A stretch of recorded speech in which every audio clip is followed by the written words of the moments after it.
J.K. Yadav Films present.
शुरुआत करबौ अब न कोनो छौरिया से बात करबौ दिल में है जान छै के आगे भगवान छै के भूल गेलियो तो लेबौ नहीं खबर गे दिलवा के गलती की छै जान तू बता ले गे भूल गेलही तो या तो नहीं तू याद गे दिलवा के गलती की छै जान तू बता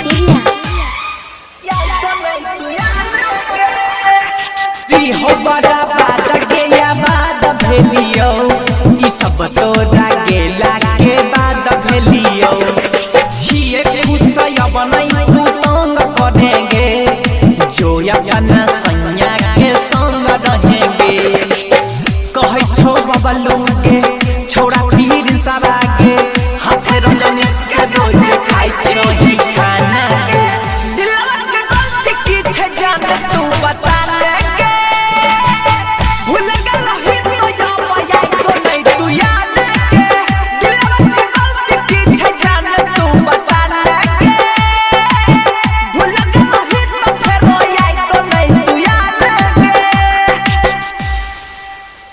J.K. Yadav Films.